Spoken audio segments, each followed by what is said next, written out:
ng bayan, maasahan anumang panahon.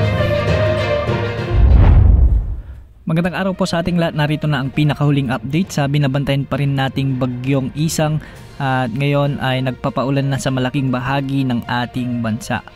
Huli itong namataan sa vicinity o sa kalupaang sakop ng Madela, Quirino at taglay pa rin nito ang lakas ng hangin na umaabot sa 55 km per hour malapit sa gitna at pagbugsong umaabot sa 90 km per hour. Sa ngayon, kumikilos ito ng west-northwest o kanluran, hilagang kanluran sa bilis na 20 km per hour. Sa ngayon ay inaasahan ang maulap na kalangitan na may mga kalat-kalat na minsan ay malalakas na pag-ulan dahil sa epekto ng bagyo sa maraming lugar. Dahil dito nakataas ang Tropical Cyclone Wind Signal number 1 sa Cagayan, Isabela, Quirino, Nueva Vizcaya, Apayao, Kalinga, Abra, Mountain Province, sa may Ifugao, Benguet, Ilocos Norte, Ilocos Sur, La Union, Pangasinan, Aurora at ang northern portion ng Nueva Ecija kasama na ang Lupao, Caranglan, Pantabangan at San Jose City. Pinag-iingat natin ang ating mga kababayan na nasa ilalim ng Tropical Cyclone Wind Signal number 1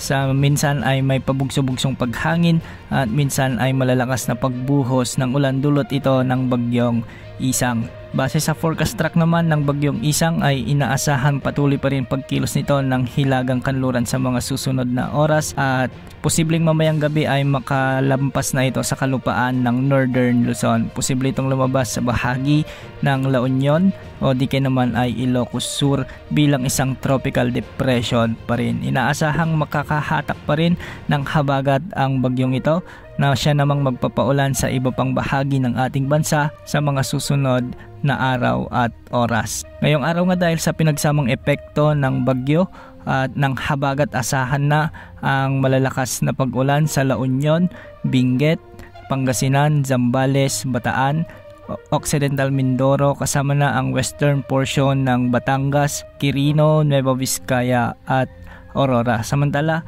mga katamtaman hanggang sa malalakas na pag-ulan naman ang ating inaasahan sa Cagayan, Isabela, Ifugao, Nueva Ecija, Tarlac, sa may Pampanga, Bulacan, Rizal, Metro Manila, Laguna, Quezon Province, Cavite, Palawan, Oriental Mindoro, Romblon, Marinduque, Quezon Province, Camarines Norte at Camarines Sur. Sa mga susunod na araw ay inaasahang lalakas pa bilang tropical storm ang bagyong Isang habang ito ay nasa West Philippine Sea. Inaasahan na lalapit ito sa bahagi ng Vietnam bilang mas malakas na bagyo o posibleng umabot hanggang severe tropical storm. Samantala, isa pang cloud cluster o LPA ang ating minomonitor na nasa labas ng ating area of responsibility sa silangan naman ito ng Mindanao. Sa ngayon, mababa pa naman ang tsansa nitong maging bagyo sa susunod na 24 oras at base sa mga pagtataya ay kikilos ito ng pahilagang kanluran sa mga susunod na araw. Antabayan na ng mga susunod na updates ukol sa potensyal na samalang panahon na ito. Yan muna ang latest sa lagay ng panahon. Ito po ang weather update ng bayan, maasahan anumang panahon.